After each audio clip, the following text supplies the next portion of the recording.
apabila guru kita ni satu Malaysia kenal, saya anak murid dia lah. Kita pun sebab apa? Sebab kita pun nak tumpang kemuliaan dia. Tak? Kita perlu jujur kepada guru kita. Kenapa kita berguru dengan dia?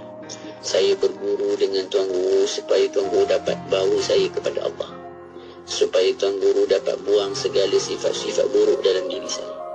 Kejujuran kita menjadikan persiapan bagaimana kita dalam menuju kepada Allah.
ada di IKIM, Inspirasi Inforia Islami. Bersama kita melabur saham akhirat dengan menghulurkan sumbangan dana bagi mereka yang memerlukan. Ayuh berinfak ke tabung Yayasan Dakwah Islamiah Malaysia Yadim. Sumbangan ini akan digunakan untuk misi bantuan banjir serta program dakwah, kebajikan dan pendidikan anjuran Yadim. Ramai telah dibantu dan ramai lagi akan dibantu. Sumbangan boleh disalurkan terus ke akaun Maybank Yadim 566010625428 atau layari laman sesawang Yadim www.yadim.com.my untuk sumbangan anda. Anda lepasan SPM, lepasan tahfiz, lepasan madrasah, ingin berkerjaya sebagai mutawif profesional di Mekah dan Madinah, melayani tetamu Allah dan tetamu Rasulullah. Jom sama-sama kita belajar dalam bidang diploma kemahiran pengurusan mutawif, umrah dan ziarah di beberapa universiti awam terkemuka di Malaysia. Untuk mendaftar, layari www.pmdic.edu.my. Komputer, sila aktifkan pakej iklan promosi 2023. Baik Tuan, sila pilih pakej iklan yang Tuan inginkan. Baiklah, iklan beli satu percuma satu untuk semua jenis pakej iklan yang ada di IKIM. Baik Tuan, kami aktifkan. Pakej Rose, beli satu percuma satu aktif. Pakej Daily, beli satu percuma satu aktif. Pakej Target dan pakej Travelling, beli satu percuma satu aktif. Baiklah, terima kasih komputer. Ya, berita gembira kepada semua peiklan dan peniaga di seluruh Malaysia. Kami di Radio IKIM kini mengadakan pakej iklan mega. Beli satu percuma satu khas untuk anda. Anda beli satu, kami berikan satu lagi pakej iklan secara percuma. Jadi, beli satu, dapat dua. Beli dua, dapat empat. Beli tiga, dapat enam. Tunggu apa lagi? Hubungi kami di talian 019-650-7976 sekarang juga. Ruang iklan adalah terhad, tertakluk kepada permanen syarat. Al-Quran Tagging Telaga Biru ada 25 kelebihan. 25 kelebihan dalam satu Al-Quran. Ada 341 penanda. 341 penanda. Memfokuskan sirah, doa, fiqh dan kisah umum sebagai bacaan dan amalan. Al-Quran Tagging Telaga Biru pelbagai corak dalam bentuk zip atau diari. Hubungi 0362754070 atau layari telagabiru.com.my. Ayuh sertai kempen Jom menyumbang RM50 demi pembebasan Masjid Al-Aqsa dan Palestin. Hubungi kami 0389267019 dan layari Facebook Aman Palestin. Dengan roh, dengan darah, kami berkorban untukmu ya Aqsa. Negeri Sembilan 102.7. Ekspresi di IKIM, Inspirasi Inforia Islami. Alhamdulillah, terima kasih sahabat pendengar kerana terus setia bersama kami di Radio Institut Kefahaman Islam Malaysia. Malam ini kita berkongsi ilmu insya-Allah bersama dengan tetamu kita, tak lain tak bukan dalam bicara adab.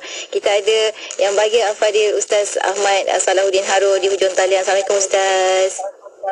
Waalaikumsalam warahmatullahi taala wabarakatuh. Masya-Allah, terima kasih banyak Ustaz. Sudi sekali lagi pada malam ini nak berkongsi ilmu dengan rakan pendengar. Kita nak menyambung pengajian dalam kitab Fiqhul Hayah untuk ada satu bab baru, bab harta. Sebelum ni cinta, kali ni harta. Cinta harta ke? Nanti kita akan ikuti perkongsiannya.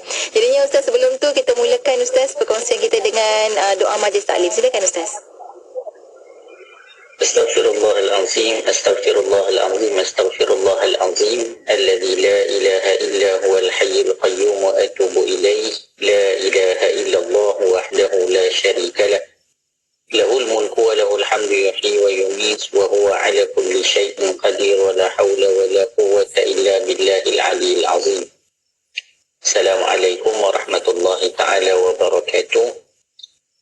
Sidang pendengar IKIM, DJ Nur Hayati, Pak Hadi, Hafizahullah Ta'ala, wa matta'aha bisihatin wa afiyah.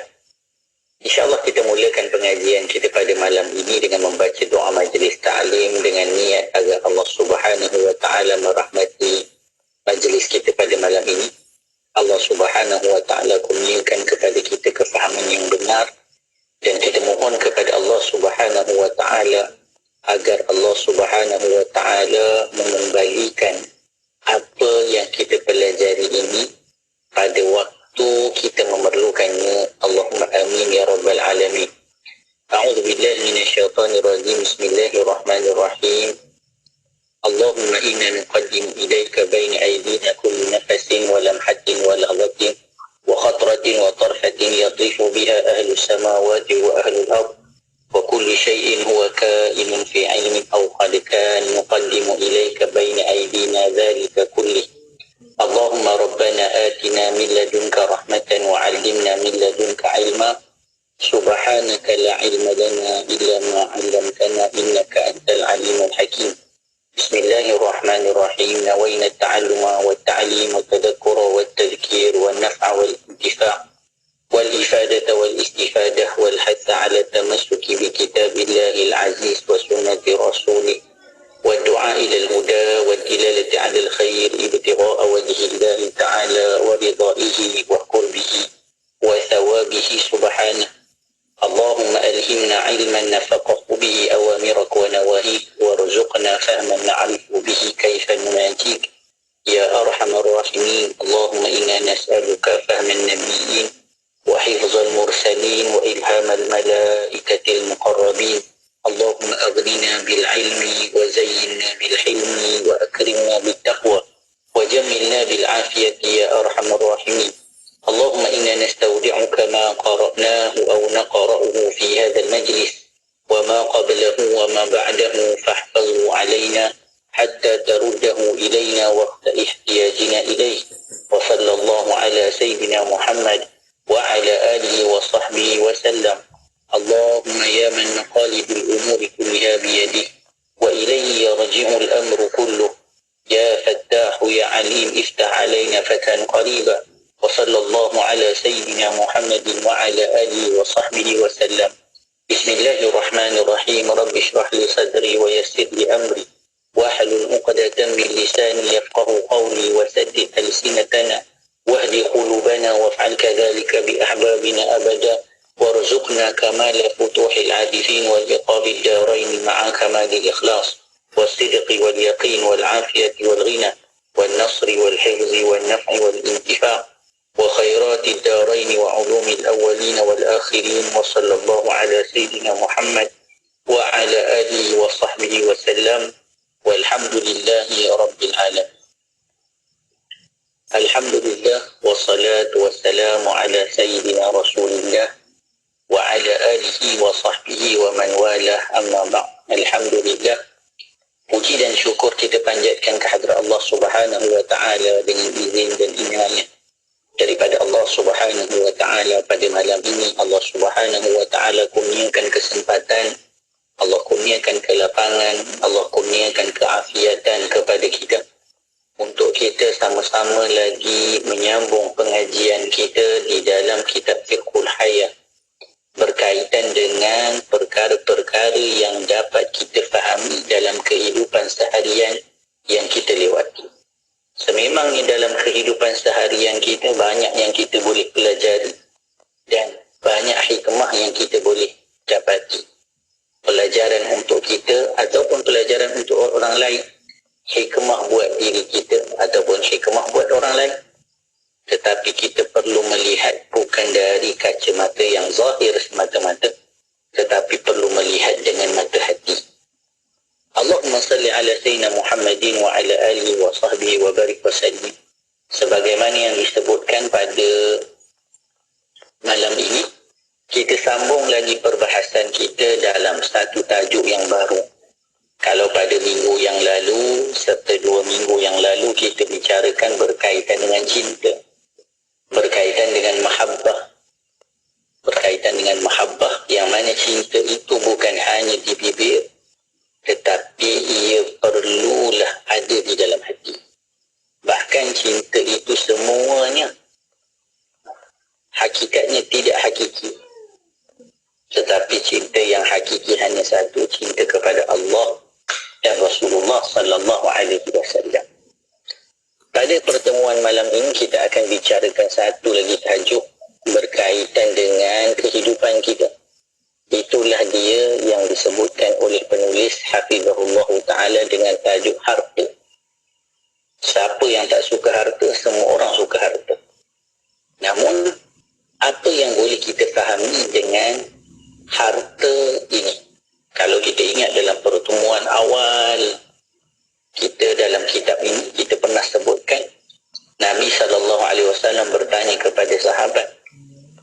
ke sesiapa yang suka harta orang lain? Jawapannya tak ada. Semua orang suka hartanya masing-masing. Maka disebutkan harta kamu bukan apa yang ada pada kamu, tetapi harta kamu adalah apa yang telah kamu belanjakan. Maka kita perlu muhasabah. Selalu orang fikir macam mana mengumpulkan harta yang banyak. Tapi sebenarnya yang perlu kita fikirkan, adakah daripada harta yang telah kita belanjakan yang lebih banyaknya mencari keredaan Allah ataupun kemurkaan daripadanya. Allahumma salli ala sayyidina Muhammadin wa ala alihi wa sahbihi wa barik wa sallim. Bahkan kita pernah sebut dahulu bagaimana Syekh Yusuf Fakhur Al-Hasani hafizahullah ta'ala pernah menyebutkan apabila beliau sampai ke satu negara, maka ramai orang datang bertanya kepadanya tentang masalah yang dihadapi. Apa masalah yang dihadapi?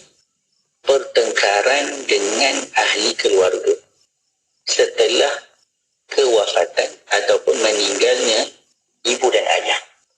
Apa yang diperselisihkan? Harta pusaka yang ditinggalkan. Maka kata Syekh, ketika mana orang tua hidup merasakan harta itu ditinggalkan untuk membahagiakan. Oh, ada anak-anak kita tinggalkan harta, nanti senang hidup mereka. Tetapi rupa-rupanya harta itu menjadi sebab berpecah belah dan putusnya silaturahim. Sebab itu, yang terbaik kita tinggalkan untuk keluarga, apakah dia? Iman dan juga takwa. Maka pastikan di samping harta yang ingin kita tinggalkan, jangan kita sekali-kali meninggalkan kewajipan untuk kita mendidik ahli keluarga kita dengan keimanan dan ketakwaan kepada Allah Subhanahu wa ta'ala. Baik, mari kita lihat apa yang disebutkan oleh penulis hafizahullah ta'ala di dalam kitabnya Fiqhul Hayah. Kata beliau, Allah Azza wa Jalla menjadikan dunia sebagai kebun untuk mendapat hasil akhirat nanti. Ini perkara yang kita kena selalu ingatkan. Ad-dunya mazra'atul akhirah. Dunia ini tempat cucuk tanam untuk menuai hasil untuk dibawa ke akhirat. Maka ketika seseorang ingin memisahkan dunia daripada akhiratnya, ia satu perkara juga yang kita boleh sebutkan kurang tepat. Kenapa? Kerana dunia tempat bercucuk tanam. Di mana kita nak dapat ibadat-ibadat yang pahalanya itu yang kita dapat di akhirat, di dunia. Maka bukan kita meninggalkan dunia itu seolah-olah tidak ingin pada, namun kita jadikan dunia itu untuk mendapat keredaan Allah Subhanahu wa ta'ala. Maka disebutkan Allah jadikan dunia sebagai kebun untuk mendapat hasil akhirat nanti. Dunia bukan diciptakan untuk kekal di sini. Ini kita sebut di permulaan dulu. Kita selalu memperbanyakkan sesuatu untuk kita, sedangkan kita tidak kekal bersamanya. Kita kumpul harta banyak-banyak, harta dah kumpul banyak, kita meninggal. Maka apa yang kita dapat? Tak ada apa-apa. Akhirnya semuanya akan jadi milik orang lain. Maka disebutkan apa? Tetapi agar mengumpul bekal untuk kesana. Bukan kita diciptakan hidup di dunia untuk memperbanyakkan sesuatu untuk kekal di dunia, tetapi agar kita mengumpulkan bekal untuk bertemu dengan Allah Subhanahu wa ta'ala.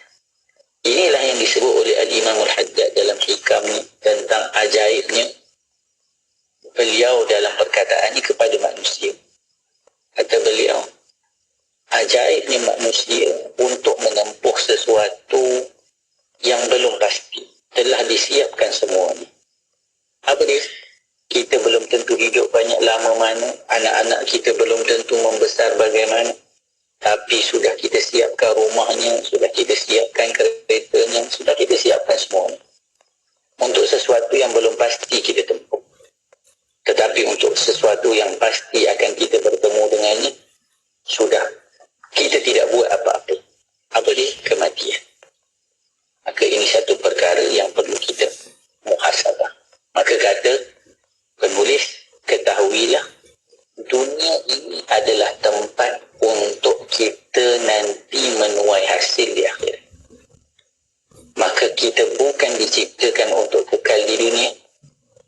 Tapi kita perlu membawa daripada dunia bekal untuk bertemu dengan Allah di akhirat. Maka disebutkan apa? Harta kita adalah apa yang kita dapat mengambil manfaat daripada.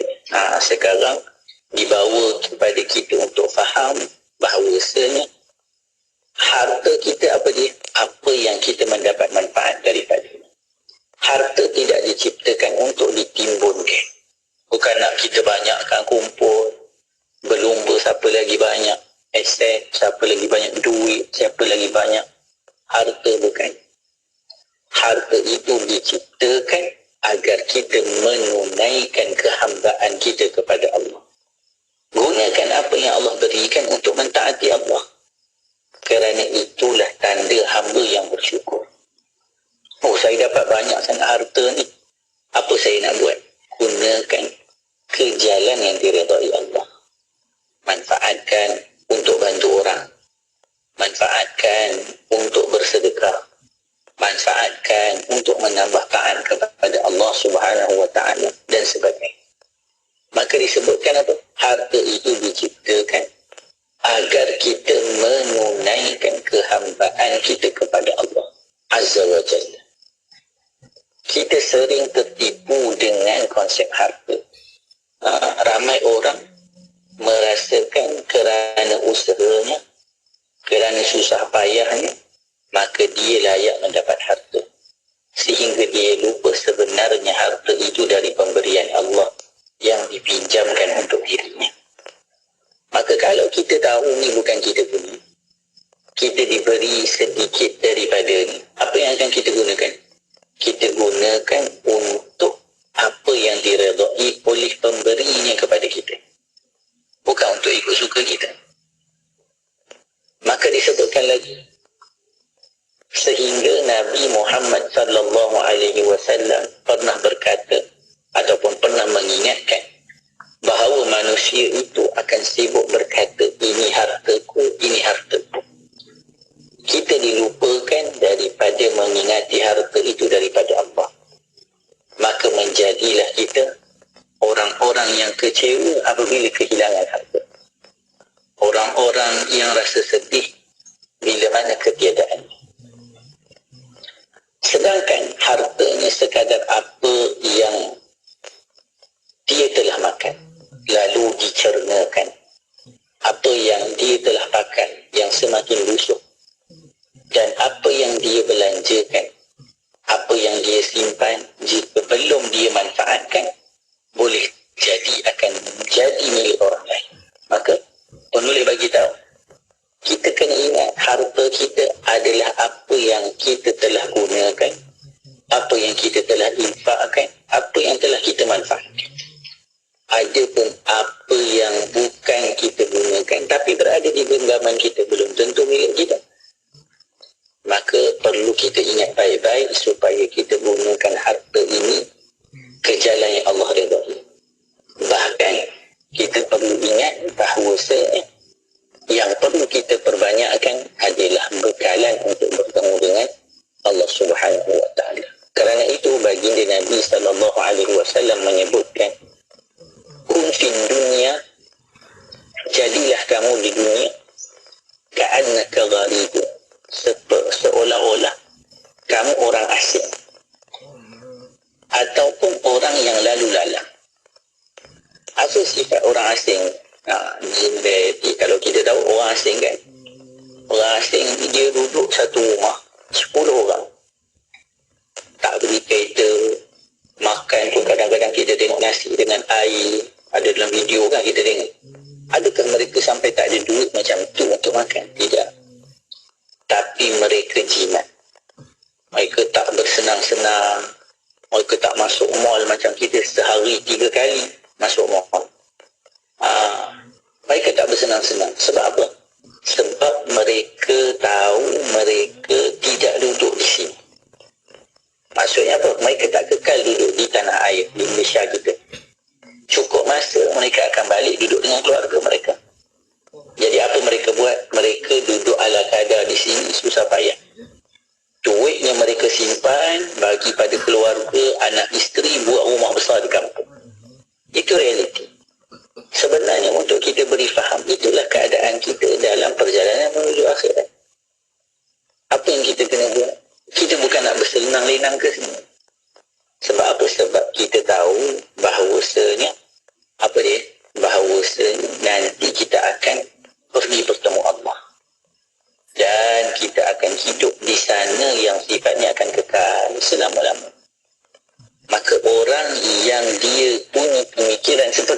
asing yang duduk di tanah air kita, maka dia akan berbahagia nanti di akhirat. Tapi kalaulah orang asing tadi duduk dekat sini pun dia joli macam kita di Malaysia, apa yang tinggal? Apa yang dia nak buat balik? Tak buat balik apa-apa. Macam mana ketika dia datang miskin? Ketika dia balik, dia akan miskin. Tapi kerana sedar diri dan sedar bahawasanya tidak akan kekal di sini, itu mereka telah lakukan. Mereka sanggup untuk tak makan, sanggup duduk rumah 10 orang, sanggup jalan kaki pergi kerja, sanggup kerja sampai lewat malam. Maka begitulah yang perlu kita lakukan dalam kehidupan di dunia. Biar kita tidak bersenang lenang di dunia, kita bangun malam, kita banyakkan gunakan harta ke jalan Allah. Tujuannya apa? Nanti kita dapat membina syurga, istana dan juga kebahagiaan di akhirat. Ini satu daripada pesanan Nabi yang kita boleh faham. Nabi kata, jadilah kamu di dunia seperti orang asing. Macam mana orang asing? Kita tengok orang di tanah air kita cukup. Untuk memahamkan kepada kita, itulah juga keadaan kita ketika mana ingin berada di akhirat kelak, berada di hadapan Allah. Jangan sampai membawa bekal bakul yang kosong daripada amal. Jangan membawa bakul yang tidak ada apa daripada nikmat-nikmat yang Allah telah berikan. Sedangkan semua nikmat yang diberikan Allah akan ditanyakan. Allah kata, summa la tus'alunna yawma idzin 'anil nar. Apa sahaja yang diberikan oleh Allah daripada nikmat-nikmat akan ditanyakan. Ni dapat ni buat apa, dapat ni buat apa, dapat ni buat apa. Semua tidak akan ada yang terkecuali. Maka mari kita muhasabah daripada harta yang kita peroleh. Adakah telah kita gunakan untuk mentaati Allah, ataupun yang kita banyak lakukan dengan harta tersebut menjauh daripada Allah Subhanahu Wa Taala. InsyaAllah kita akan sambung lagi selepas ini dengan tajuk Faidah harta. Selepas ini kita akan sambung, insyaAllah. InsyaAllah. Terima kasih banyak Ustaz untuk awalan ini. Kita dah mulakan tadi tentang harta. Mudah-mudahan kita lebih celiklah mata kita kat mana sebenarnya kita letak harta kita, supaya ianya menjadi sesuatu yang sangat bermanfaat untuk kita di dunia dan juga ke akhirat nanti, insyaAllah. Dan kita lepas ni faedah-faedah harta seperti mana yang Ustaz nyatakan. Jadi anda jangan ke mana-mana, teruskan kesetiaan bersama kami di Radio IKIM. Dan bagi yang sama-sama menyaksikan di FB IKIM FM saat ini, tekan butang share supaya kita dapat menyebarluaskan lagi ilmu berkaitan dengan harta ini. Untuk anda jangan ke mana-mana, teruskan bersama kami hanya di IKIM, Inspirasi Inforia Islami.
Umar. Dia cakap pada Khalifah Harun Ar-Rashid, kamu hendaklah sedar bahawa manusia yang lain ni masing-masing daripada mereka akan ditanya khusus tentang diri mereka sendiri sahaja. Tetapi seseorang khalifah ataupun seseorang pemimpin itu akan ditanya tentang semua pengikutnya. Kadang-kadang tu lebih mudah bercakap tentang akhlak, tentang etika ni bila kita tidak ada kuasa, bila kita tidak ada pengaruh. Kadang-kadang orang yang asalnya bercakap tentang etika dan moral, bila dia ada kuasa lebih dan pengaruh yang lebih, dia pun jadi lebih teruk daripada orang yang dia kritik. Sebab cabaran moral yang khusus bagi pemimpin tu dia berkaitan dengan kuasa dan juga berkaitan dengan pengaruh. Bicara bermanfaat berbagai segmen, rancangan dakwah setiap hari, lagu-lagu Islam sepanjang masa. Dengarkan di IKIM, Inspirasi Inforia Islami. Inspirasi di IKIM, Inspirasi Inforia Islami. Kembali kita bersiaran menerusi rancangan Bicara Adab untuk pengajian kitab Fiqhul Hayah bersama dengan tamu kita yang telah pun bersedia di hujung talian. Kita ada yang berbagi Al-Fadhil Ustaz Ahmad Salahuddin Harun. Perkongsian kita hari ini, kita dah masuk bab harta. Tadi Ustaz dah cakap panjang lebar berkenaan dengan harta, bagaimana kita nak memanipulasikan ataupun nak menggunakan harta sebaik mungkin untuk ia menjadi harta kita kat dunia sampai ke akhirat nanti, insyaAllah. Cumanya Ustaz, kita sambung untuk faedah-faedah harta di muka surat yang ke-34 ni. Ustaz, silakan. Bismillahirrahmanirrahim. Terima kasih diucapkan kepada DJ Hayati Baradi Hafizahullah Ta'ala, sidang pendengar IKIM yang dimuliakan Allah Subhanahu Wa Ta'ala. Kita masuk perbahasan berikutnya berkaitan dengan faedah-faedah harta. Kenapa kita kena sebut faedah-faedah harta? Kerana nanti kita takut ada orang kata, oh kalau macam ni tak payahlah ada harta, dibuang pula semua harta ni.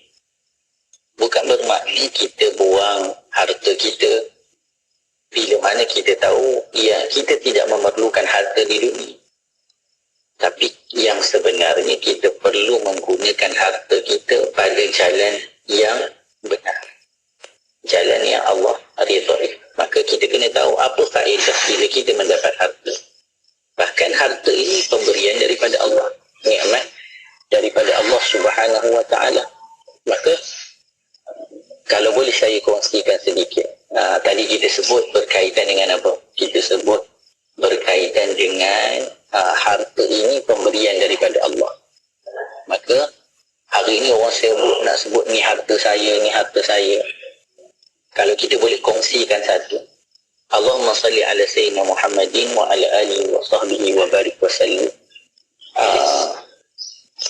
Saya ada seorang guru yang mendidik diri saya, juga para ahbab-ahbab yang lain.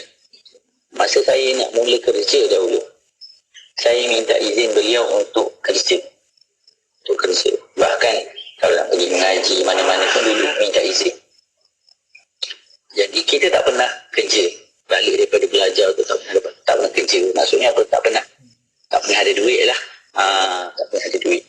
Masa mula-mula balik kerja rumah anak yatim, dapat 600, tak tahu nak buat apa.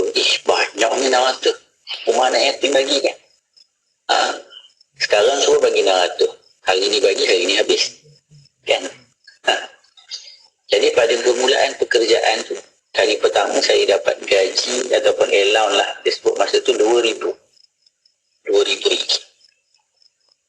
Ketika dapat 2,000 ringgit, sayangnya kepada harta, sampaikan dulu kalau masa belajar ada 20 ringgit, 10 ringgit untuk makan, 10 ringgit untuk sedekah. Tiba-tiba bekerja dapat 2,000 ringgit, sayang duit tu.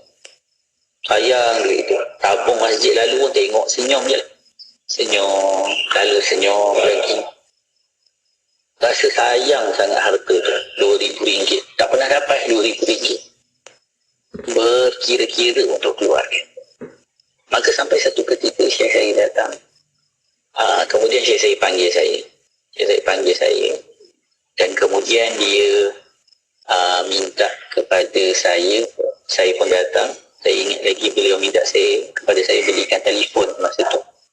Masa zaman tu telefon Asus rasanya. Asus. Nama pun tak ingat lah. Jadi dia kata, Dek, tolong beli telefon. Kita pula bila dengan syekh ni tak pernahlah menolak apa yang Syekh sebut. Ya, baik Syekh. Jadi saya pun pergi pesan pada saya punya sepupu, dia jual telefon, saya beli. Saya ingat telefon tu harganya 800 masa tu. Jadi saya pun beli sebab saya pun dah ada duit. Jangan saya nak cakap saya tak ada duit kan. Jadi saya pun beli.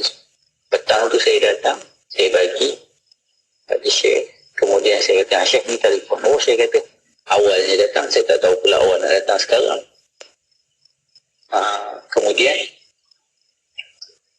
Kemudian Allahumma salli ala sayyidina Muhammadin wa ala alihi wa sahbihi wa barik wasallam. Syekh pun bagi duit, saya bagi separuh je. Saya bagi separuh. Saya kata nanti saya bagi lagi, tapi kita pun tak pernah minta lah. Namun sebab kita tahu dalam proses tarbiyah bukan sahaja pembelajaran itu dalam kelas, tapi dalam muamalah bersama guru juga kita akan belajar sesuatu. Bila saya keluar daripada majlis pengajian, maka saya rasa saya faham Syekh nak pesan pada saya, dan seolah-olah Syekh tahulah keadaan kita. Macam murid aku ni dah cinta dunia lah kot kan. Jadi Syekh, saya faham daripada perkataan Syekh nak cakap, Din, kamu kena tahu harta ini milik Allah. Ketika kamu tidak mahu mengeluarkan secara ikhtiar, maksudnya kamu nak keluarkan sendiri, maka Allah boleh keluarkan secara iktirar. Maksudnya apa? Allah boleh ambil bila-bila untuk Allah boleh ambil bila-bila. Daripada muamalah tu, saya faham macam tu. Jadi saya faham, kalaulah kamu tak keluarkan harta kamu pada jalan yang sepatutnya dan kamu dapat pahala, harta kamu Allah boleh ambil juga. Bila-bila pun bahkan kamu takkan dapat apa-apa. Jadi daripada situ saya pun rasa macam diri saya tu ditarik sebuah sifat. Saya pun keluar. Dan itu perkara yang mungkin kita boleh faham. Maksud dalam harta, itulah dia. Ada kalanya kita mencintai sesuatu harta dan tidak inginkan sesuatu yang tidak baik berlaku. Sesuatu yang kita tak ingin, tetapi Allah boleh ambil bila-bila sehingga kita tak dapat apa-apa. Jadi kita kena ingat harta ini milik Allah. Semakin kita tak berinfak ataupun semakin kita menggunakan ke jalan yang Allah redai, semakin banyak lagi yang akan Allah tambahi. Baik, kita masuk di bab seterusnya sedikit berkaitan dengan faedah-faedah harta. Saya sebutkan kisah tu mungkin supaya boleh jadi inspirasi, perkongsian. Dan saya sangat terkesan dengan kisah tersebut. Bukan kisah tersebut, dengan kejadian tersebut pada diri saya lah. Dan saya rasa itu memang titik tolak kepada perubahan bagi seseorang. Dan orang yang rasa, dalam kaedah tersebut, orang yang rasa dia akan tahu. Macam tu lah. Sebab itu dalam kita mempelajari ilmu, kita tidak boleh lari daripada guru. Tak boleh lari daripada guru. Kita kena jadi seperti seorang anak kecil. Bila dimarah oleh ibunya, bukan lari daripada ibu, lari kepada ibu. Maka begitulah juga dengan Allah. Lari kepada Allah, bukan lari daripada Allah. Baik, kita tengok faedah-faedah harta. Harta dikurniakan agar kita dapat memenuhi keperluan dan hajat seharian, seperti makan, minum, tidur dan sebagainya, tanpa berlebih-lebihan. Sebarang perkara yang berlebih-lebihan itu adalah suatu penyakit yang merosakkan jiwa. Maka disebutkan apa faedah-faedah harta. Yang pertama, memenuhi keperluan kita, memenuhi hajat kita. Semua orang ada hajat, semua orang ada keperluan. Namun jangan sampai membazir, jangan sampai bersifat dengan sifat syaitaniyah. Itu yang pertama. Yang kedua, apa dia faedah harta? Agar kita dapat membelanjakannya ke arah kebaikan. Kita dapat belanjakan harta kita ke arah kebaikan, dan kita diberi pahala padanya, sama ada kepada diri sendiri atau kepada orang lain. atas asas ketaatan kepada Allah Subhanahu Wa Taala. Maka dengan hartalah kita dapat melaksanakan ketaatan. Kita dapat pahala daripada mana? Daripada harta yang kita belanjakan. Dan yang ketiga, apakah faedah harta? Agar dapat bersedekah kepada fakir miskin. Kita menjadi sebab kebahagiaan pada orang lain. Kita jadi sebab pada kesenangan orang lain. Dan kepada mereka yang lebih memerlukan. Selain daripada ianya suatu ketaatan, ia juga menyuburkan kasih sayang dalam masyarakat.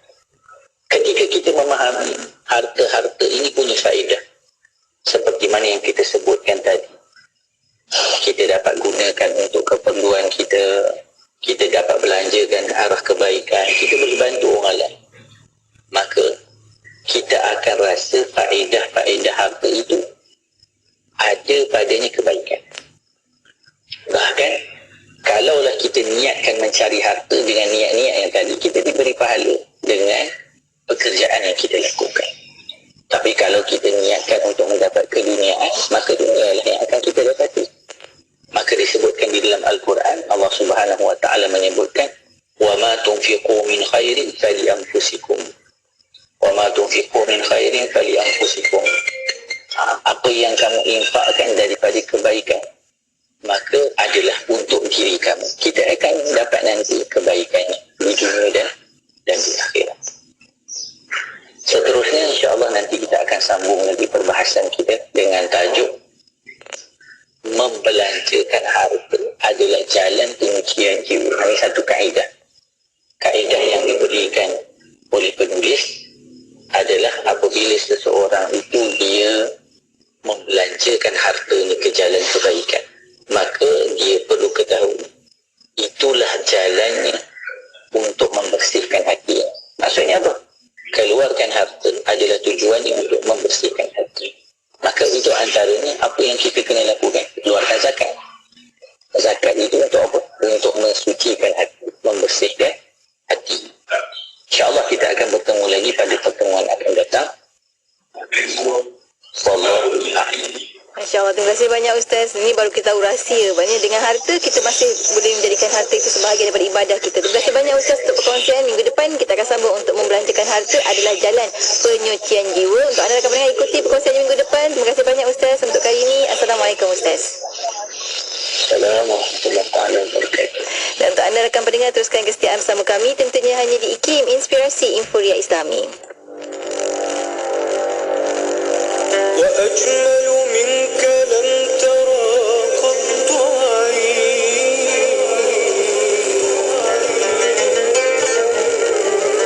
وأطيب منك لم تلد النساء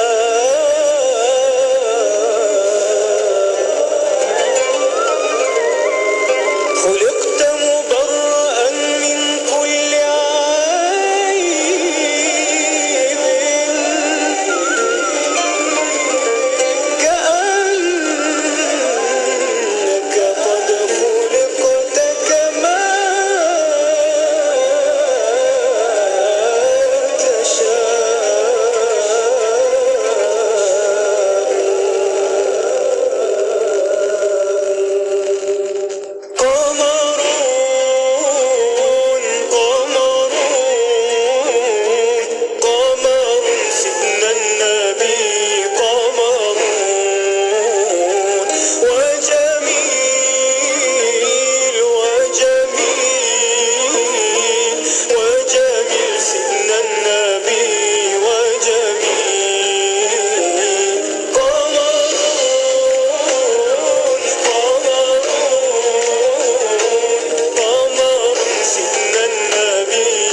sini saya ingin memberi maklum kepada semua pengguna-pengguna jalan raya. Ketika hujan, ramai pemandu-pemandu kita memasangkan hazard light, iaitu keempat-empat lampu isyarat menyala serentak. Hazard light ini atau lampu kecemasan ini hanya digunakan sewaktu kecemasan saja. Keempat-empat signal ini menyala dan kadang-kala dia mengekori antara grup satu dengan satu, iaitu escort yang digunakan oleh pihak berkuasa. Dan kita tak perlu guna kalau kita memandu. Kalau kita menyalakan lampu hazard light adalah untuk kecemasan waktu kita berhenti di bahu jalan, bukan sepanjang jalan pasang hazard untuk memaklum orang hari hujan. Tak perlu. Jadi hazard ni bukan digunakan sepanjang masa. Jadilah pemandu bijak, kocik selamat, jiwa selamat, harta selamat. Keselamatan diutamakan. Teruskan bersama IKIM, Inspirasi Euforia Islami. Inspirasi Euforia Islami, semuanya di IKIM. Hujung bulan lagi, duit yang dicari tidak memadai. Belanja setiap hari, FEN di sini, teman yang sedia.